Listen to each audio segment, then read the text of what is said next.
இந்த சகோதரர்களே, ஒவ்வொரு இயக்கங்களும் ஒவ்வொரு ஜமாத்துகளும் அவரவர்கள் தங்களுடைய அமைப்பை சார்ந்தவர்களுக்கு ஒரு செயல் திட்டத்தை வகுத்து கொடுப்பார்கள்.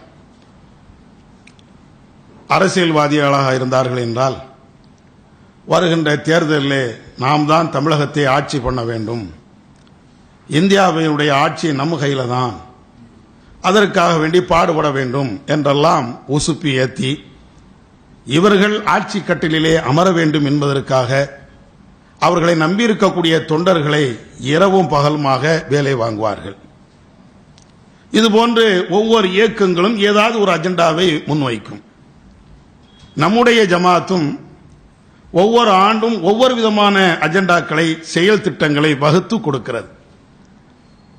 கடந்த ஆண்டுக்கு முந்தைய ஆண்டு ஷிர்க் ஒழிப்பு மாநாடு என்ற அஜெண்டாவை நம்முடைய சமூகத்திற்கு முன்வைத்து அப்படி ஒரு மாநாடை திருச்சியிலே நடத்தி காட்டினோம். கடந்த ஆண்டு முஹம்மது ரசூலுல்லாஹ் அல்லாஹுடைய தூதர் மாத்திரமே நமக்கு முன்மாதிரி, வேற எந்த அறிஞரும் எந்த தனி மனிதனும் எந்த தியாகியும் நமக்கு முன்மாதிரி அல்ல, ஒப்பற்ற தலைவர் முகமது நபி அவர்கள்தான் என்று உலகத்திற்கு உறக்க சொல்லக்கூடிய விதமாக இந்த மாநாடை நடத்த வேண்டும் என்று நம்முடைய ஜமாத் செயல் திட்டத்தை வகுத்து ஏறத்தாழ 15 மாவட்டங்களிலே இன்றைக்கு அந்த மாநாடு நடத்தி முடிக்கப்பட்டும் இருக்கிறது. அதே போன்று இந்த ஆண்டுக்கும் ஒரு செயல் திட்டத்தை நம்முடைய ஜமாத் முன்வைத்து இருக்கிறது. அது என்ன செயல் திட்டம்? ஆர்ப்பாட்டம் இல்லாமல், கடினமான உழைப்புகள் இல்லாமல், பெருவாரியான செலவுகள் இல்லாமல், இறைவனை மாத்திரம் முன்வைத்து நம்முடைய எல்லா கோரிக்கைகளையும் இறைவனிடத்தில் மாத்திரம் சொல்லக்கூடிய, இறைவனோடு மிக நெருக்கமாக ஆகக்கூடிய ஒரு செயல் திட்டம், அறிவும் அமலும் என்று சொல்லப்படுகின்ற ஒரு செயல் திட்டம். அது என்னடா இது அறிவும் அமலும், என்னதான் சொல்ல வாரீங்க? அந்த தலைப்பில் ஒரு மாநாடா நடத்தணும், அல்லது பிட் நோட்டீஸ் கொடுக்கணுமா, டோர்ல ஸ்டிக்கர் ஒட்டணுமா? அறிவும் அமல்னா என்ன சொல்ல வாரீங்க அப்படின்னு கேட்டீங்கன்னா, முதல்ல இறைவனோடு ஒரு மூமின் நெருக்கமாக ஆக வேண்டும் என்றால், மறுமையிலே அந்த மூமின் சொர்க்கத்தை அடைய வேண்டும் என்றால் அறிவும் வேண்டும், அமலும் வேண்டும். இந்த ரெண்டும் இருந்தால் தான் மறுமையிலே சொர்க்கத்தை அடைய முடியும். இதை இறைவன் பல்வேறு இடங்களிலே நமக்கு சொல்லி காட்டுகிறான். ஃபஅலம் அன்னஹு லா இலாஹ இல்லல்லாஹ், தெரிந்து கொள்ளுங்கள், உங்களுடைய அறிவை நீங்கள் தீட்டிக் கொள்ளுங்கள், படைத்தவன் அல்லாஹ் ஒருவன் தான், இறைவன் ஒருவன் தான் என்ற அறிவை நீங்கள் பெற்றுக் கொள்ளுங்கள். இது திருக்குர்ஆனுடைய வசனம்.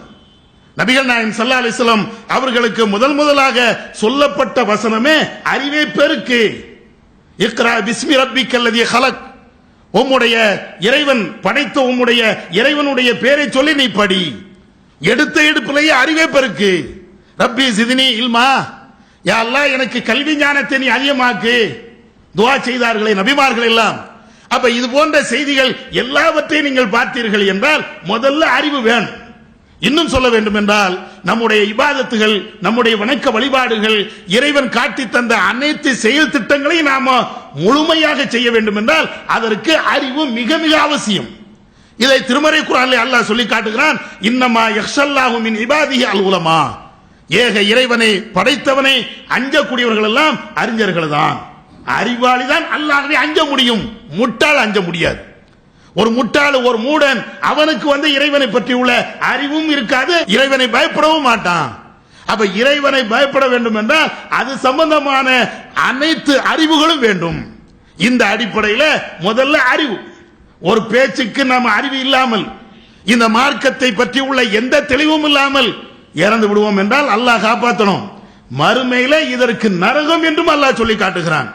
வகாலு லவ் குன்னா நஸ்மஉ அவ் நஅகிலு மா குன்னா ஃபி அஸ்ஹாபி ஸஈர், ஸஈர் என்ற நரகத்திலே கொஞ்சம் பேர் அப்படியே வாட்டி வதைக்கப்படுவார்கள், வேதனை செய்யப்படுவார்கள். அவர்கள் புலம்பக்கூடிய அந்த புலம்பலை அல்லாஹ் சொல்லி காட்டுகிறான். யா அல்லாஹ், உலகத்தில் இருக்கின்ற பொழுது இந்த அறிவை நாங்கள் விளங்கி இருக்க வேண்டாமா? அல்லது இந்த அறிவை நாங்கள் யார்த்தையாவது இருந்து செவியேற்றி இருக்க வேண்டாமா? நல்லதை சொல்லுகின்ற பொழுது நாங்கள் கேட்கலையே, நல்லதை சொல்லுகின்ற பொழுது நாங்கள் சிந்திக்கலையே, அறிவற்றவர்களாகவே நாங்கள் வாழ்ந்துட்டோமே நாங்க உண்மையான அறிவாளியாக இருந்திருந்தால் இந்த சயீர் என்ற நரகத்திற்கு வந்திருக்கவே மாட்டோமே என்று நரகவாசிகள் புலம்பக்கூடிய அந்த புலம்பலை வல்ல அல்லாஹ் சொல்லி காட்டுகிறான். அப்ப நமக்கு இந்த மார்க்க சம்பந்தமான அறிவு மிக மிக அவசியம். அதே மாதிரி அதை தொடர்பான அமலும் வேணும். எந்த அமலு? அதையும் அல்லாஹ் குர்ஆன்ல சொல்லி காட்டுகிறான். நாளை மறுமையில சொர்க்கம் போவதா இருந்தா அதற்கு மிக அடிப்படையான விஷயம் இந்த அமல் வேணும். அல்லாஹ் திருமறை குர்ஆன்ல சொல்லி காட்டுகிற பொழுது, உங்களில் யார் இறைவனை சந்திப்பதற்கு விரும்புகிறாரோ அவர் ஃபல்யஅமல் அமலன் சாலிஹா, நல்ல அமலை அவர்கள் செய்யட்டும். வலா யுஷ்ரிக் பிஇபாதத்தி ரப்பி அஹதா, அல்லாஹ்வுக்கு வணக்க வழிபாடுகள் செய்யக்கூடிய அந்த விஷயத்திலே அவர் இணை என்ற அந்த பாவத்தை செய்து விடக்கூடாது. அல்லாஹ்வை சந்திப்பதாக இருந்தால், மறுமையில சொர்க்கத்தை அடைய வேண்டும் என்ற நிலை உடையவர்களாக இருப்பதாக இருந்தால் ரெண்டே ரெண்டு நிலையை சொல்லணும். ஒன்னு இபாதத்து செய்யணும், இன்னொன்னு இபாதத்து செய்யும் போது ஷிர்க் இருக்கக்கூடாது. திருமறை குர்ஆனை நீங்க ஏராளமான இடத்தை நீங்க புரட்டி பாருங்க. இன்னல்லதீன ஆமனு வ அமிலு ஸாலிஹாத்தி கானத் லஹும் ஜன்னாத்துல் ஃபிர்தௌஸி நுஸுலா, யார் ஈமான் கொண்டு நற்கர்மங்கள் செய்கிறார்களோ அவர்களுக்கு ஃபிர்தௌஸ் என்ற அந்த சொர்க்கம் இருக்கிறது. எத்தனை இடங்கள்! அப்ப அமலும் வேணும், அறிவும் வேணும், ரெண்டும் இருக்கணும். வெறுமனே அறிவை வச்சு அமல் இல்லைன்னா அதுவும் நரகம். அமல் இருக்குது, ஆனா எப்படி செய்யணும்னு தெரியல, அது சம்பந்தமான எந்த அறிவும் இல்லை அப்படின்னா மௌலிது ஓதுன மாதிரி ஃபாத்தியா ஓதுன மாதிரி நரகத்துக்கு தான் போகணும். ஏன் இப்படி மௌலிது ஓதுனாங்க? ஏன் ஹத்தம் ஓதுனாங்க? ஏன் ஃபாத்தியா ஓதுனா? ஏன் ராத்திக்கு போனா? ஏன் இருட்டு திக்ருக்கு போனா? அறிவு இல்ல. இதுக்குன்னா என்ன? இறைவன் சொல்லி தந்த அந்த அறிவு என்ன தெரியல.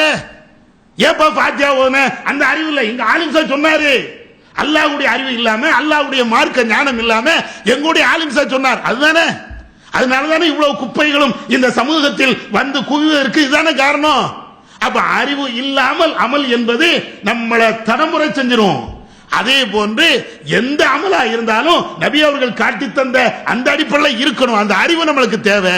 இந்த அறிவும் அமலும் தேவை என்ற அடிப்படையில் தான் இந்த செயல் திட்டத்தை நம்முடைய ஜமாத்து எல்லா மக்களுக்கும், குறிப்பாக நம்முடைய ஜமாத்தை சார்ந்த அனைத்து உறுப்பினர்களுக்கும் இதை முன்வைத்திருக்கிறது. அந்த சும்மா சொல்லிட்டு போகல, அறிவு வேணும் அமலு வேணும் அப்படின்னு மேம்போக்கா இப்படி சொல்லிட்டு போகல. அதுக்கு ஒரு செயல் திட்டம். என்ன செயல் திட்டம்? ஒவ்வொரு நாளும் சுபுவுக்கு பின்னால் நீங்க உட்காருங்க. சுபுவுக்கு பின்னால உட்கார்ந்து ஒரு ஆள் புத்தகத்தை எடுத்து படிங்க. என்ன புத்தகம்? நம்ம சொந்த கதை எழுதின புத்தகம் இல்ல, சோக கதை எழுதின புத்தகம் இல்ல, ஹதீஸ் புத்தகங்கள், நபிகள் நாயகம் ஸல்லல்லாஹு அலைஹி வஸல்லம் அவர்கள் சம்பந்தமான தொழுகை புக்கு, நபி தோழர்கள் நமது நிலையும் என்ற அந்த புக்கு, இத மாதிரி உள்ள புக்கு. ஒன்னு கொள்கை சம்பந்தப்பட்டது, இன்னொன்னு அமல் சம்பந்தப்பட்டது. இந்த புத்தகத்தை எடுத்து நீங்க படிங்க. ஒவ்வொரு நாளும் கொஞ்சம் கொஞ்சமா நீங்க படிங்க. ஒரு ஆள் படிக்க, ஒரு ஆள் வாசிக்க, இன்னொரு ஆள் கேட்க, இப்படி இருந்தீங்கன்னு சொன்னா நம்முடைய அறிவு வளரும். இன்னும் சொல்ல போனா நிறைய பேருக்கு தௌஹீத் தெரியும். இந்த மார்க்கத்தில் எது ஹலால் எது ஹரால் ஒரு அளவுக்கு புரிந்து வைத்திருப்போம்.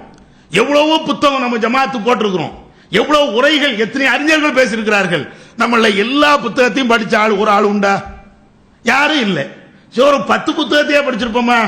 அதுவும் இல்லை. ஒரு 5 அதுவும் இல்லை. வாங்கின படிக்கணும் படிக்கணும், நல்ல புத்தகமா இருக்குது. ஆமா நல்ல புத்தகம் தான், படிக்கணும். சரி வாங்கினீங்களப்பா, எத்தனை பேப்பர் படிச்ச? அது முதல்ல அந்த முன்னுரை இருக்குது, அது படிச்ச ரொம்ப சூப்பரா இருந்துச்சு. அதுக்கு பின்னால படிக்கணும், நேரம் இல்லை. எல்லாத்துக்கும் ஒரு காரணம், நேரம் இல்லை தானே. நேரம் இல்லை நேரம் இல்லைன்னு அப்படியே தூங்கும். ஆனா 2 பேர் சேர்ந்து பாருங்க, நீ படி நான் கேட்கிறேன், அல்லது நான் படிக்கிறேன் நீ கேளு அப்படின்னு சொல்லி பாருங்க. அதுக்கு தான் இந்த அறிவு வேணும். தொழுகை சம்பந்தமாக என்னென்ன விஷயங்கள் உண்டோ அத்தனை நம்ம படிப்போம். ஒரு ஆள் படிக்கிட்டு நம்ம கேட்போம், நம்முடைய அறிவு வளருமா இல்லையா?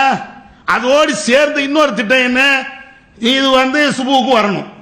வந்தா தானே சுபு தோல்ட்டு உட்கார்ந்து படிக்க முடியும். அப்ப கண்டிப்பா சுபு வரணும். எத்தனை பேருக்கு சுபு அது போய்கிட்டே இருக்குது, போய்கிட்டே இருக்குன்னா வேற ரூட்ல. அப்ப இப்படி போய்கிட்டு தானே இருக்குது. அப்ப இதுன்னு வந்தா, ஒரு திட்டம்னு வந்தாச்சுன்னா கண்டிப்பா அதை செயல்படுத்திடுவோம்ல. அந்த அடிப்படையில் டெய்லி உட்கார்ந்து இதை படிங்க. அதே மாதிரி மாசத்துல 2 நாள் இரவுல பள்ளிவாசல தங்கணும். எதுக்கு?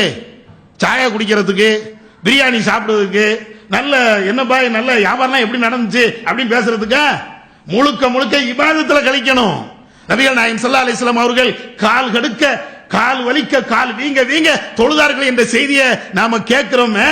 நம்முடைய வாழ்க்கையில ஒரே ஒரு தடவையாவது தௌஹீத்வாதி என்று சொல்றோம், ஹதீஸை பின்பற்ற என்று சொல்றோம், வாழ்க்கையில ஒரு தடவையாவது அல்லாஹ்வுடைய தூதர் செஞ்சாங்க அது மாதிரி இபாதத்து. காலம் ஃபுல்லா அவங்க செய்வாங்க, நம்மளுக்கு இயலாது. ஆனா ஒரு தடவையா செய்ய முடியாதா? அல்லாஹ்வுடைய நெருக்கத்தை கொண்டு வர முடியாதா? அப்ப இந்த மாதிரி உபரியான நஃபிலான இந்த வணக்கத்தை செய்ய வேண்டும் என்பதற்காக மாசத்துல 2 இரவு பள்ளிவாசல் வந்து தங்குங்க. வீட்டில் இருந்தா அது சாத்தியம் இல்லை. பள்ளிவாசலா இருந்தாச்சுன்னா நம்ம 4 பேரோடு சேருவோம். அவரும் குர்ஆன் ஓதுவாரு, நானும் குர்ஆன் ஓதுவேன். அவரும் தொழுவாரு, நானும் தொழுவேன். அவரும் திக்ர் செய்வாரு, நானும் திக்ர் செய்வேன். என்னுடைய இபாதத்துக்கு அவர் ஒரு வழிகாட்டி, அவருடைய இபாதத்துக்கு நான் ஒரு வழிகாட்டி என்ற அடிப்படையில் அது லேசாக போயிடும். அப்ப இந்த அடிப்படையில் மாசத்துக்கு 2 நாள், அதே போன்று 6 மாசத்துக்கு இந்த செயல் திட்டம்.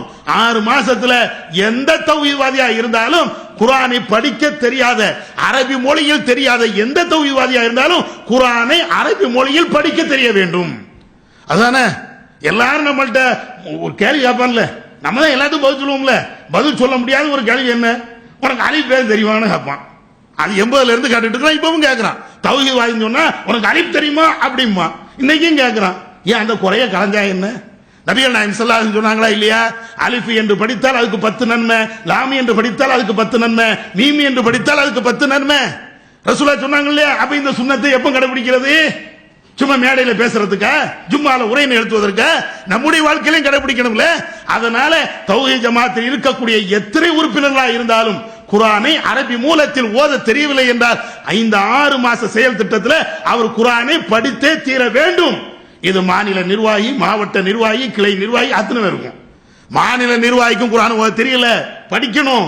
மாவட்ட நிர்வாகிக்கும் ஓத தெரியலன்னா அவங்களும் படிக்கணும், எல்லாத்துக்குமே. அப்ப இத மாதிரி ஒரு செயல் திட்டத்தை நம்முடைய ஜமாத் முன்வைக்குது. முழுக்க முழுக்க மறுமையை மையமாக வைத்து அல்லாஹ்விடத்தில் சொர்க்கத்தை அடைய வேண்டும் என்பதை ஒரே ஒரு லட்சியத்தை வைத்துக் கொண்டு இந்த செயல் திட்டத்தை ஜமாத் முன்வைத்திருக்கிறது. நாம் அனைவரும் இந்த செயல் திட்டத்தில் பங்கு பெறுவோம். நம்முடைய மறுமை வாழ்க்கையை இன்னும் செழிப்பாக சீராக ஆக்குவோம். வல்லல்லாஹ் அதற்கு அருள் செய்வானாக. வாஹிர் தவானா அல்ஹம்துலில்லாஹி ரப்பில் ஆலமீன்.